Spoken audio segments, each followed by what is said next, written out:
फेसबुकमा डेली तपाईहरुले 3-4 वटा भिडियोहरु अपलोड गर्दै आइराख्नु भएको छ र तपाईको भिडियोमा भ्युज आउँदैन, रिचहरु बढिरहेको छैन र तपाईको प्रोफाइल अथवा पेजहरु गोरो भइरहेको छैन भने तपाईहरुले एउटा गल्ती गर्दै हुनुहुन्छ। त्यो गल्ती के हो तपाईहरुलाई थाहा छ? यदि छैन भने तपाईले यो भिडियोलाई स्किप नगरे अन्तिमसम्म हेर्नु होला र भिडियोलाई शेयर गरेर तपाईका सम्पूर्ण साथीसम्म पुर्याउन चाहिँ नबिर्सनु होला। सो आज म यो भिडियोमा तपाई सम्पूर्णलाई तपाईले गरेको जुन एउटा गल्ती के हो त त्यही गल्तीको बारेमा म तपाईलाई जानकारी दिइरहेछु र तपाईले आफ्नो गल्तीले सच्चाएर अगाडि बढ्नु भयो भने पक्कै पनि तपाईको भिडियोमा भ्युज, रिच र प्रोफाइल अनि पेजहरु गोरो हुँदै अगाडि बढ्नेछ है त।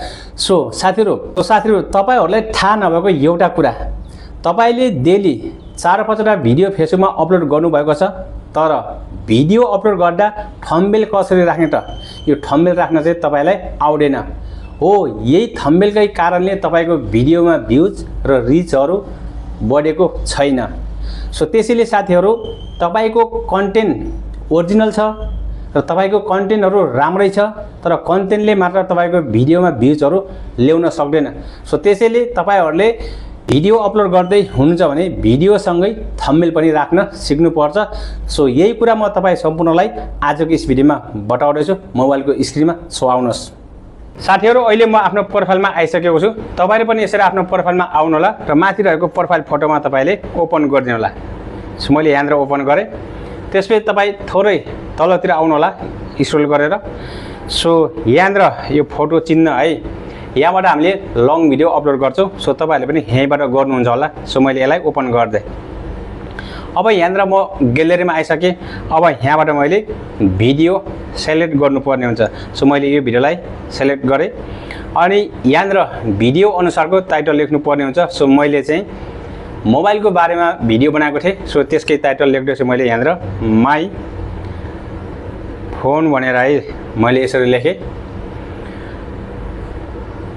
यहाँबाट मेरो टाइटल भइसक्यो।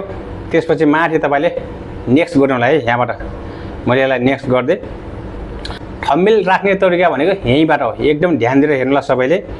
सो माथि रह्यो टाइटल अनि यहाँबाट भिडियोमा देख्नुहुन्छ तपाईले यो फोटोको चिन्ह है हो, यसलाई चाहिँ तपाईले ओपन गर्नु होला। यसलाई यसरी ओपन गर्नु होला। ओपन गरिसकेपछि तल तपाईले यहाँबाट यो खालको अप्सनहरु देख्नुहुन्छ है। यहाँबाट फोटोहरु आइरहेको छ त्यो भिडियोको है। सो अब यो एरियामा चाहिँ यहाँबाट भिडियोको चाहिँ त्यो ठुलो फ्रेम चाहिँ आउने छ। केही समय वेट गर्नुस् है। साथीहरु यहाँबाट माथि हाम्रो भिडियोको फ्रेम आइसक्यो। अब हामीले यहाँबाट यो भिडियोबाट पनि थम्बनेल राख्न सक्छौं। सो त्यसको लागि चुज गर्नको लागि यो ठाउँमा चाहिँ तपाईले यो फ्रेम आएको छ, यसलाई चाहिँ यताउता तपाईले सार्न सक्नुहुन्छ है। सो यसलाई यसरी तपाईले यसरी सार्नु होला। माथि त्यो फ्रेममा हेर्नु होला है। तपाईले कस्तो स्टाइलहरु कुन राख्न मन पर्छ त्यो नै तपाईले सिलेक्ट गर्नु होला है त। सो मैले यसलाई यसरी सिलेक्ट गर्न मिल्छ। यहाँबाट यो सिलेक्ट भइसकेपछि तपाईले माथि यहाँबाट सेभ गर्नु होला है त। यो रह्यो भिडियोमा रहेको त्यो भिडियोबाटै हामीले थम्बनेल राख्नको लागि र तपाईले यो भिडियोको लागि अलरेडी थम्बनेल बनाइसक्नु भएको छ भने त्यो थम्बनेल अपलोड गर्नको लागि तपाईले यहाँनिर तल एड फ्रम ग्यालेरी भन्ने अप्सनबाट तपाईले अपलोड गर्नुपर्ने हुन्छ। त्यसको लागि तपाईले थम्बनेल अगाडि बनाइसकेको हुनुपर्छ।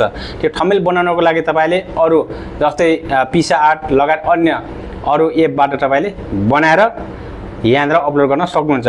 सो त्यसको लागि तपाईले यो ग्यालेरीलाई ओपन गर्ने होला। मैले यसरी ग्यालेरीलाई ओपन गरे। मानव म यहाँबाट एउटा फोटो लैजान्छु है त। मैले जस्ट तपाईहरुलाई देखाउनको लागि मात्र है, तपाईहरुलाई बताउनको लागि मात्र। सो मैले यो फोटो चाहिँ लिए।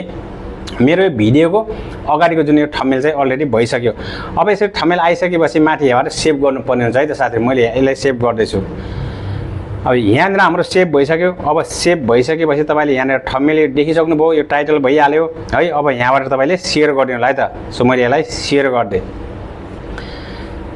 अब यसरी शेयर गरिसकेपछि यहाँनिर हाम्रो केही समय लाग्छ भिडियोहरु अपलोडिङ हुँदैछ, तपाईले देख्न सक्नुहुन्छ। अब हामी भिडियो अपलोड भइसकेपछि भेट्ने छौं है त। भिडियो अपलोड भइसक्यो साथीहरु। यहाँनिर तपाईले देख्न सक्नुहुन्छ जस्ट नाउ भनेर है। सो यसलाई म अलिकति माथि सार्न चाहन्छु। सो अब यहाँनिर इम्पोर्टेन्ट कुराहरु भनेको के छ भने तपाईको भिडियो के छ कस्तो छ त्योमा फरक पर्दैन, तर तपाईको जुन भिडियोको जुन थम्बनेल छ नि त्यो चाहिँ एकदम इम्पोर्टेन्ट छ साथीहरु। सो त्यसैले अब भिडियो त भित्र के छ कस्तो छ थाहा भएन, तर यहाँनिर तपाईको थम्बनेल चाहिँ एकदम डमाडर हुनुपर्छ है, एकदम थम्बनेल चाहिँ मिलाएर लेख्नुपर्ने हुन्छ। सो तपाईँले मिलाएर लेख्नु होला। यसरी थम्बनेल मिलाएर लेखियो भने अन्य साथीहरूले तपाईँको भिडियोलाई क्लिक गर्नुहुन्छ कि के छ कस्तो खालको भिडियो छ भनेर सबैले चाहिँ यसलाई क्लिक गर्नुभयो भने तपाईँको भिडियोमा भ्युज अनि रिचहरू र तपाईँको प्रोफाइल र पेजहरू चाहिँ गोरो हुँदै अगाडि बढ्नेछ। सो हेर्नु त टक्क यहाँनिर एकदम आकर्षक थम्बनेल तपाईँले बनाउनु भयो भने टक्क यसरी क्लिक गर्यो है, यसरी यसलाई क्लिक गर्दाखेरि भित्र चाहिँ भिडियो अर्कै छ हो। यो तरिकाले तपाईँले आफ्नो भिडियोमा थम्बनेलहरू राख्न सक्नुहुन्छ। जो साथीहरूले यो भिडियो हेर्दै हुनुहुन्छ र तपाईँले भिडियो हेरिसकेपछि यो भिडियोलाई सेयर चाहिँ गर्नु होला, किनकि तपाईँलाई जस्तै तपाईँका साथीहरूलाई पनि फेसबुकमा भिडियो अपलोड गर्दा थम्बनेलहरू राख्न चाहिँ आउँदैन होला, उहाँहरूलाई जानकारी छैन होला। सो यो भिडियो हेर्नुभयो भने उहाँहरूले पनि फेसबुकमा भिडियो अपलोड गर्दा सजिलै तरिकाले थम्बनेल राख्न सक्नुहुनेछ। सो हजुरहरूलाई आजको यो भिडियो के कस्तो लागेर भिडियो मन पऱ्यो लाइक कमेन्ट सेयर गरेर तपाईँका सम्पूर्ण साथीसम्म पुर्याउन चाहिँ नबिर्सनुहोला। र यस्तै इन्टरटेनमेन्ट पेजमा तपाईँ नयाँ हुनुहुन्छ र अहिलेसम्म पेजलाई फलो र सब्सक्राइब गर्नु भएको छैन भने आज नै फलो र सब्सक्राइब गरी मसँग जोडिनुहोला। र यसै गरी मेरो युट्युब च्यानल पनि रहेको छ S3 डिजिटल नेपाल, तपाईँले त्यहाँ गएर पनि सब्सक्राइब गरेर त्यहाँ रहेको भिडियोहरू हेरेर